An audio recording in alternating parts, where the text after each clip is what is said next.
ദൈവത്തിരുനാമത്തിനെ മഹത്വമുണ്ടാവട്ടെ. Bible reading പ്രോഗ്രാമിൽ സംബന്ധിക്കുന്ന ഏവർക്കും കർത്തൃനാമത്തിൽ സ്നേഹവന്ദനം. സംഖ്യാപുസ്തകം 33 അധ്യായം നമ്മളിന്ന് വായിക്കുന്നു. ഈ 33 അധ്യായത്തിൽ ഇസ്രായേൽ ജനത്തിൻ്റെ 40 വർഷത്തെ മരുഭൂ യാത്രയിൽ അവർ പാളയമടിച്ച സ്ഥലങ്ങളുടെ സംഖ്യയാണ് കൊടുക്കുന്നത്. ആ സ്ഥലങ്ങളുടെ പേര് മോശ എഴുതി വയ്ക്കുകയാണ്. 40 വർഷം കൊണ്ട് 40 സ്ഥലത്ത് അവർ പാളയം അടിക്കേണ്ടി വന്നു. യാത്ര പുറപ്പെട്ട് 2 വർഷം കഴിഞ്ഞപ്പോൾ തന്നെ കനാനിൽ പ്രവേശിക്കുവാനുള്ള അവസരം അവർക്ക് ലഭിച്ചതാണ്. എന്നാൽ അവരുടെ അവിശ്വാസ നിമിത്തം അത് സാധിച്ചില്ല എന്ന് നമ്മൾ നേരത്തെ കണ്ടു. യോശുവയും കാലേബും ഒഴികെ മറ്റെല്ലാവരും കനാനിൽ പ്രവേശിക്കാൻ സാധിക്കും എന്നുള്ളതിൽ അവിശ്വസിച്ചവരാണ്. ദൈവത്തിൻ്റെ ശിക്ഷ അവർ ഏറ്റുവാങ്ങുകയും അതിൻ്റെ പരിണിതഫലമായി പിന്നെ 38 വർഷം കൂടി അവർ അലിഞ്ഞ് മരുഭൂമിയിലൂടെ നടക്കേണ്ട സാഹചര്യം വരുന്നതായി നമ്മൾ കാണുന്നു. ദൈവത്തോടവർ മത്സരിക്കുകയും അതിൻ്റെ ശിക്ഷ അവർ അനുഭവിക്കുകയും ചെയ്യുകയാണ്. ഈ 40 സ്ഥലത്ത് അവർ പാളയമടിച്ചപ്പോഴും അവിടെയെല്ലാം കൂടാരത്തിന്മേൽ ദൈവത്തിൻ്റെ തേജസ് വന്ന് ആവസിക്കുന്നതും ദൈവം അവരെ വഴി നടത്തുന്നതും ഒക്കെ അവർ അനുഭവിച്ചവരാണ്. ഓരോ വർഷവും സമാഗമന കൂടാരത്തിലെ അതിവിശുദ്ധ സ്ഥലത്ത് കൃപാസനത്തിന്മേൽ ദൈവത്തിൻ്റെ തേജസ് വന്ന് അവർക്ക് അറിയിപ്പ് കൊടുത്തുകൊണ്ടിരുന്നതാണ്. പകൽ മേഘസ്തംഭമായി, രാത്രി അഗ്നിസ്തംഭമായി ദൈവം അവരെ വഴി നടത്തി. എങ്കിലും വീണ്ടും ജീവിതത്തിൻ്റെ ഓരോ ചെറിയ സാഹചര്യങ്ങൾ വരുമ്പോഴും അവർ ദൈവത്തോട് അകലുകയും മത്സരിക്കുകയും പിറുപിറുക്കുകയും ഒക്കെ ചെയ്യുന്നതായി നമ്മൾ കാണുന്നുണ്ട്. നമ്മളും അപ്രകാരം തന്നെയല്ല ഈ ഭൂമിയിൽ ജീവിക്കുന്നത്. എത്രയോ അനുഭവങ്ങൾ നമ്മുടെ ജീവിതത്തിൽ ഉണ്ടായിട്ടുണ്ട്. വിടുതലിൻ്റെയും സൗഖ്യത്തിൻ്റെയും നന്മയുടെയൊക്കെ അനുഭവങ്ങളെ വിസ്മരിച്ചുകൊണ്ട് വീണ്ടും വീണ്ടും ദൈവത്തോട് മത്സരിക്കുന്ന മനോഭാവത്തിൽ ഞാനും നിങ്ങളും കടന്നു വരുന്നില്ലേ എന്ന് നമ്മൾ ചിന്തിക്കേണ്ടതാണ്. ഈ 40 വർഷത്തിൽ 32 വർഷം അഹ്റോൻ അവരുടെ കൂടെ ഉണ്ടായിരുന്നു. 32-ാം വർഷത്തിൽ അഹ്റോനെ ഹോർമലയിൽ അവരെത്തി പാളയം പിടിച്ച് അവിടെ വെച്ചാണ് അഹ്റോൻ്റെ മരണം സംഭവിക്കുന്നത്.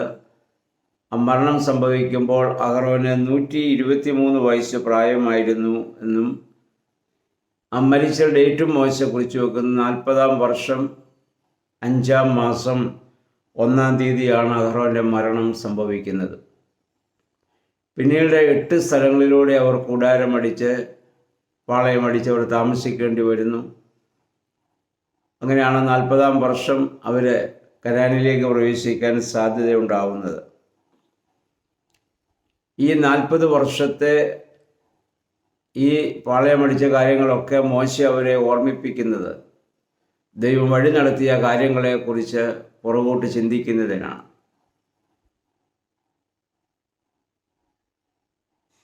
മിസ്രൈമിൽ പെസഹ പെരുന്നാൾ കഴിഞ്ഞ് ആദ്യത്തെ പെസഹ കഴിഞ്ഞ് 1-ാം മാസം 15-ാം തീയതി യാത്ര റമസേസ് സ്ഥലത്ത് നിന്ന് അവർ ആരംഭിച്ചവരാണ്. 14-ാം തീയതി 1-ാം മാസം 14-ാം തീയതിയാണ് എല്ലാ വർഷവും പിന്നെ പെസഹ പെരുന്നാളായി അവർ കൊണ്ടാടേണ്ടത്. കാരണം ദൈവം നടത്തിയ വിടുതൽ അവർ അനുസ്മരിക്കുകയാണ്. ഈ 40 വർഷവും ദൈവം വഴി നടത്തിയത് ജനം ഓർക്കുന്നതിന് വേണ്ടിയിട്ടാണ് മോശ ഇതൊക്കെ കുറിച്ച് വെക്കുന്നത്. ഓരോ സ്ഥലത്തും ദൈവം വഴി നടത്തിയതായ കാര്യങ്ങളും അനുഭവങ്ങളും നമ്മളും നമ്മുടെ ജീവിതത്തിൽ പുറകോട്ടുള്ള സംഭവങ്ങളെ ഒന്ന് ഓർക്കുന്നത് വളരെ നല്ലതാണ്. നാം ജനിച്ചപ്പോൾ മുതൽ നമുക്ക് ഓർമ്മ വെച്ച നാളുകൾ മുതൽ ദൈവം നമ്മെ വഴി നടത്തിയതായ കാര്യങ്ങൾ, പ്രാപിച്ചതായ അനുഗ്രഹങ്ങൾ ഒക്കെ ദൈവത്തിൽ ഇത് സമർപ്പിച്ച ദൈവത്തിന് നന്ദി പറയാൻ നമ്മൾ ബാധ്യസ്ഥരാണ്. അപ്പോഴാണ് ദൈവം വഴി നടത്തിയതായ പിന്നിട്ട വഴികളെ ഓർക്കുമ്പോഴാണ് മുന്നോട്ട് നടക്കാനുള്ള പ്രത്യാശയും ഒക്കെ നമുക്ക് ലഭിക്കാൻ കാരണമായിട്ട് തീരുന്നത്. പിന്നീട് നമ്മൾ അതിൻ്റെ അവസാന ഭാഗത്ത് വരുമ്പോൾ ഈ സ്ഥലവിലയിന് ശേഷം മോശ അവിടെ യഹോവയായ ദൈവം പറയുന്നു, നിങ്ങൾ ചെന്നെത്തുന്നതായ സ്ഥലത്ത് എത്തുമ്പോൾ അവിടെയുള്ള ജാതികളുടെ അവരെയൊക്കെ നിങ്ങൾ അവിടെ നിന്ന് ഓടിച്ചു കളഞ്ഞ് നിങ്ങളെ ദേശം സ്വന്തമാക്കണം. അവിടെ ഉണ്ടായിരുന്നതായ കല്ലുകൊണ്ടുള്ള വിഗ്രഹങ്ങളും ലോകങ്ങൾ കൊണ്ടുള്ള വിഗ്രഹങ്ങളൊക്കെ നിങ്ങൾ പൂർണ്ണമായി നിങ്ങൾ നശിപ്പിച്ച് കളയുന്നൊന്നും ശേഷിപ്പിക്കരുത്. കാരണം വിശ്വാസപരമായ കാര്യങ്ങളിൽ ഒരു കോംപ്രമൈസും ആരുമായിട്ട് ദൈവം അനുവദിക്കുന്നില്ല. ആ കാര്യത്തിൽ നിങ്ങൾ വളരെ സ്ട്രിക്റ്റ് ആയിരിക്കണമെന്ന് ഓർമ്മപ്പെടുത്തിക്കൊണ്ടാണ് മറ്റുള്ളതായ ആ അവശിഷ്ടങ്ങളൊന്നും കാണുമ്പോൾ വീണ്ടും അന്യദൈവത്തിലേക്കൊക്കെ നിങ്ങൾ പോകാൻ സാധ്യതയുണ്ട്. അതുകൊണ്ട് അതിൻ്റെ ഒരു ശേഷിപ്പ് പോലും അവിടെ ഉണ്ടാകാൻ പാടില്ല. അതുപോലെ തന്നെ അവിടെ ചെന്നതിന് ശേഷം ഗോത്രമായിട്ട് നിങ്ങൾ നറുക്കിട്ട് ദേശം നിങ്ങൾ അവകാശമാക്കണം. അത് വലിയ ഗോത്രത്തിന് വലിയ അവകാശവും ചെറിയ ഗോത്രത്തിന് ചെറിയ അവകാശവും അവരുടെ ആളെണ്ണം അനുസരിച്ച് അത് ചെയ്യണം. അത് നറുക്കിടുമ്പോൾ ഏത് സ്ഥലമാണെന്നുള്ളത് വാസ്തവത്തിൽ നിശ്ചയിക്കുന്ന ദൈവം തന്നെയാണല്ലോ. അതുകൊണ്ട് നിങ്ങളുടെ ആഗ്രഹപ്രകാരമല്ല, ദൈവനിശ്ചയപ്രകാരം നിങ്ങൾക്ക് ലഭിക്കുന്ന സ്ഥലത്ത് വേണം നിങ്ങൾ താമസിക്കുവാൻ. അതാണ് നിങ്ങളുടെ അവകാശം. അവിടെയാണ് നിങ്ങൾ ദൈവത്തെ നിങ്ങൾ ആരാധിക്കേണ്ടത്. അപ്പോൾ പിതൃഗോത്രത്തിനനുസരിച്ച് ദേശം അവകാശമാക്കണമെന്നും ഇവിടെ പറയുന്നുണ്ട്. അതുപോലെ തന്നെ നിങ്ങളവിടെ ചെല്ലുമ്പോൾ ആ തദ്ദേശവാസികളെ അവിടെ നിന്ന് ഓടിച്ചു കളയണം. ഇല്ലെങ്കിൽ നിങ്ങളുടെ കണ്ണിൽ ഒരു സൂചി പോലെ അവർ നിങ്ങളോട് പിന്നീട് പെരുമാറാൻ കാരണമാകും, വിശ്വാസപരമായ കാര്യങ്ങളിലും മറ്റുള്ള കാര്യങ്ങളിലും. അതുകൊണ്ട് എന്ന് പറഞ്ഞാൽ ആ പാപത്തോട് പൂർണ്ണമായി നിങ്ങൾ വിടുതൽ പ്രാപിക്കണം. പാപകരമായ ഒന്നും നിങ്ങളുടെ ഇടയിൽ ഉണ്ടാകാൻ പാടില്ല. കാരണം നിങ്ങൾ വിശുദ്ധ ജനമാണ്. ലേവ്യ പുസ്തകത്തിൽ നമ്മൾ കണ്ടു, ദൈവം ആവർത്തിച്ച് പറഞ്ഞു, ഞാൻ വിശുദ്ധനായിരിക്കുന്നത് പോലെ നിങ്ങളും പരിശുദ്ധരായിരിക്കുവിൻ. ആ ഒരു അവസ്ഥയിൽ വേണം നിങ്ങൾ അവിടെ ജീവിക്കുവാൻ. നിങ്ങൾ അങ്ങനെ അപ്രകാരം ആ പാപത്തോട് പൂർണ്ണമായി വിടുതൽ പ്രാപിക്കുന്നില്ല എങ്കിൽ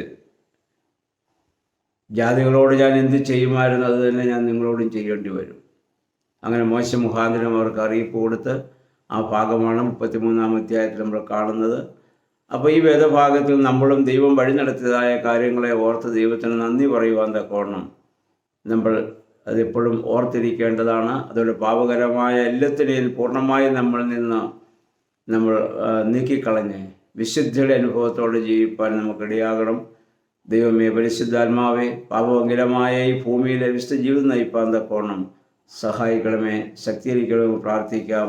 ദൈവത്തിൽ നമ്മെ സഹായിക്കുമാറാകട്ടെ.